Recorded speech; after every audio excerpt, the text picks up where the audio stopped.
Smartphoneak edo telefono adimendunak sakelako ordenagailu txikiak dira. Deiak egin eta mezuak bidaltzeaz gainera, internetera konektatzeko eta makina bat programa erabiltzeko balio dute.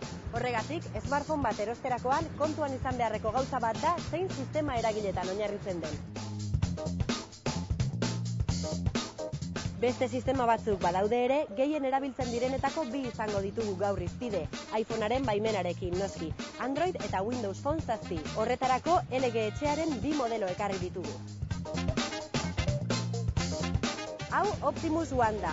Android sistemarekin funtzionatzen du. Googleek mugikorretarako garatu duen sistema eragilearekin. Horrek esan nahi du, zure Google kontua erabiliz modu intuitiboan erabili ditzakezula, posta elektronikoa, agenda edo Google Maps, GPS nabigatzaile eta guzti. Ahots bidezko bilaketak egitea ahalbidetzen duen bilatzaile bat ere badu. Android kode irekiko sistema bat izatearen abantaila bat da, zure telefonora deskargatzeko 80.000 aplikazioren artean aukeratu dezakezula, doakoak edo ordainpekoak.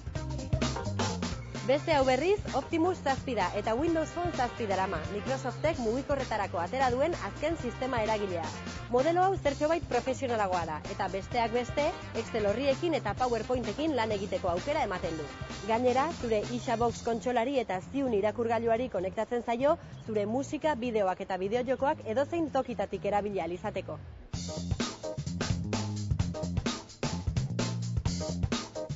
Sistema eragilea ez da bi modelo hauek desberdintzen dituen gauza bakarra. Optimus 7-ren pantaila zertxobait handiagoa da eta bereizmen handiagoko kamera bat dauka HD grabatzen duena. Beste desberdintasun handi bat prezioa da. Androida 280 euroan saltzen dute eta Windowsa berriz 580 euroan. Sistema eragile bat edo beste aukeratzea norberaren gustu eta beharren araberakoa da, baina argi dago prezioa erabakigarria dela.